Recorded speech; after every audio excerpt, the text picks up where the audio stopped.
So, we're going to be looking at the two different guitar parts that are in Feliz Navidad. The first of them is going to be a melody line, and the other is a rhythm. They're very repetitive, but there's a little bit of technique that needs to go into doing both of them. Here's guitar 1. So we are starting all the way up on string 2, and because our key signature says B flat and E flat, we are going to have all E's flat, all B's flat that we see in our music. So we see this lead line, we have one beat of rest, and then we have a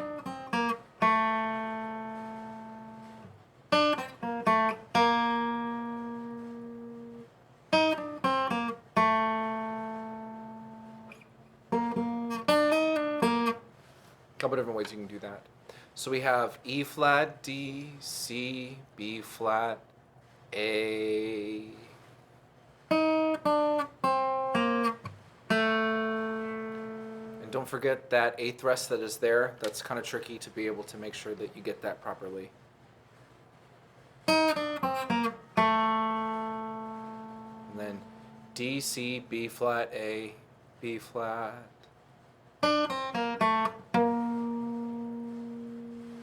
And then you do the same thing as the first one. And then this next one is another string cross with B flat, D, E flat, D, B flat. You can do a technique that is called a hammer-on if you want to, which means that you are going to take your finger here and you are going to push down on the note hard enough that it makes a sound. The technique itself is that we are going to play the string first, so in this case it's string 2. So we play it while we're playing a D, which is fret 3, string 2. And while it's still ringing, that's when you put your finger down here, and it's going to make it go da. And you do want to make sure that that's forceful enough, otherwise it's not going to be heard. See, it'll mute it. So you want to make sure that you're forcefully pushing down on fret 4 to be able to get that E flat. Now, if you are looking at the rhythm part, it's a little bit different. We're going to be doing this in the form of a power chord first. So if you are going to find E flat, the first thing you're going to do is locate that on string 5, or the A string. We know by playing a C chord that where our third finger is on string 5, we're already on C. It's a C. So all we have to do is find E flat. And the way we do that is by either knowing that we're going up a whole step or a half step. So in this case, to go from C to D, it's a whole step. And to go from D to E, it's a full step, which means 2 half steps. But in this case, we only needed to go to E flat. So we are now going to play fret 6 on string 5. If we're going to build what is called a power chord on this E flat, here's how you would do it. You are going to make a structure that looks like this. We're going to use strings 5, 4, 3. The pattern is going to be starting on string 5. It is 6th fret, 8th fret, 8th fret. Get this a little closer. 6th fret, 8th fret, 8th fret. Now you may say to yourself, I can't do it. It may be because you don't have the right fingering down. So on 6th fret, it is your first finger.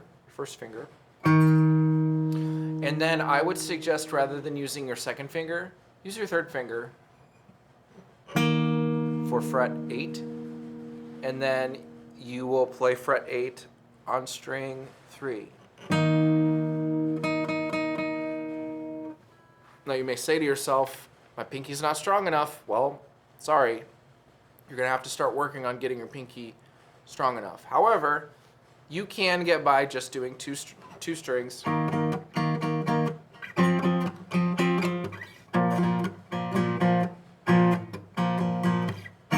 It's good enough for rock and roll. If it was good enough for Slash, it's probably good enough for you. Well, he's a little more advanced. We can add this pinky in up here, and it will make it sound more full because we're not only playing the lower beginning note of our scale, we're playing the higher version of it. So we not only have E flat, we have E flat.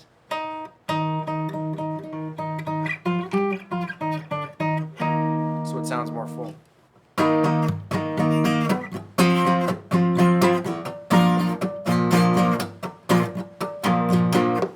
Say, how did you move around like that? So we moved from this E flat here, which is on string 5, fret 6. Remember, if we're doing strings 5, 4, and 3, it is fret 6, fret 8, fret 8, 6, 8, 8.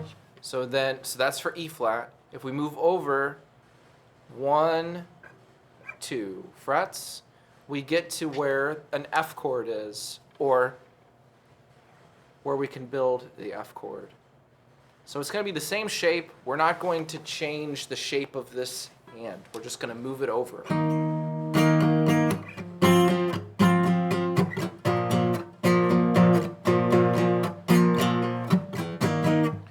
So that's where F is. It is now, instead of 6, 8, 8, it is on 8, 10, 10. Now you can do B flat in a couple different places. You can either go way down to first fret, way over here, and you can play 1, 3, 3. Or you can actually do fret 6 on the 6th string. You can build the power chord there. You can do 6, 8, 8. So 6, 8, 8. It does mean that you have less like travel. You're moving your hand less. So.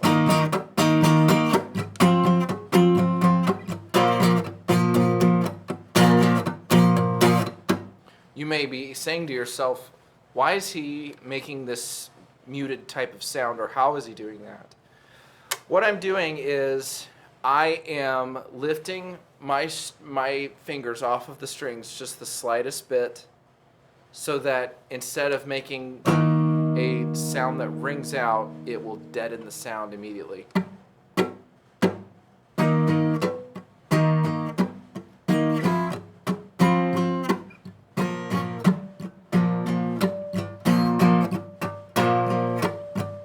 Like that.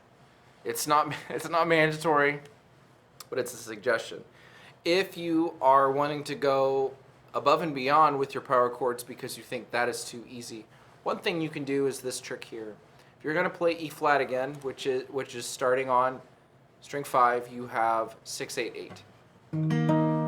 You could decide to move your pinky from where it is on string 3 and move it to string 2.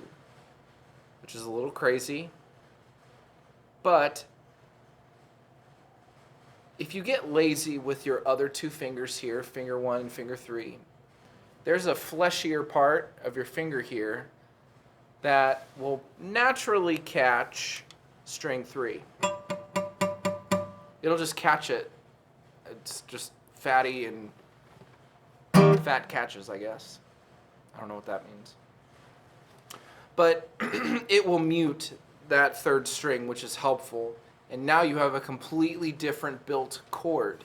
Instead of 6, 8, 8, you have 6, 8, mute, 8.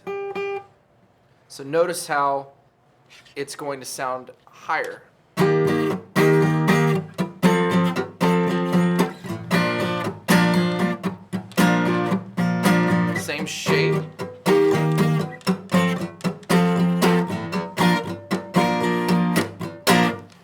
say, oh, well, that doesn't work down here.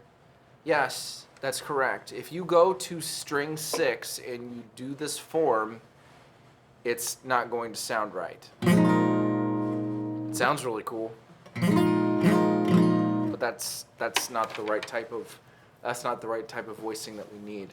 It's only to be used on string 5.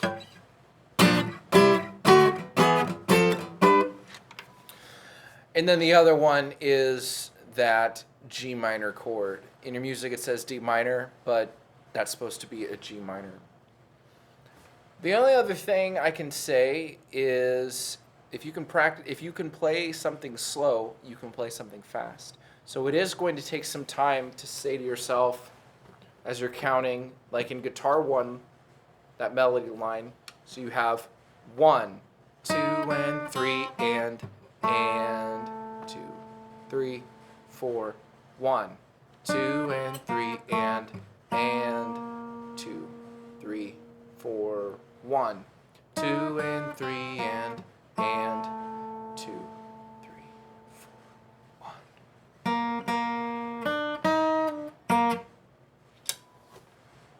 Or it will also take some coordination to decide that you're going to keep the rhythm within each measure the same. So if you go to guitar 2, you have 1, 2, 3, 1, 2, 3, 4, 1, 2, 3, 4, 1, 2, 3, 4, 1, 2, 3, 4, 1,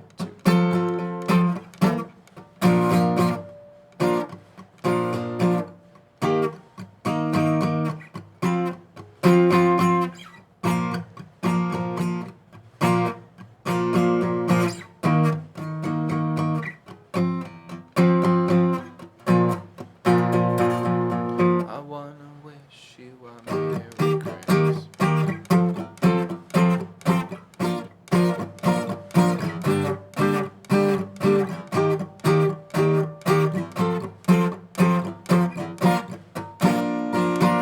I wanna wish you a Merry Christmas.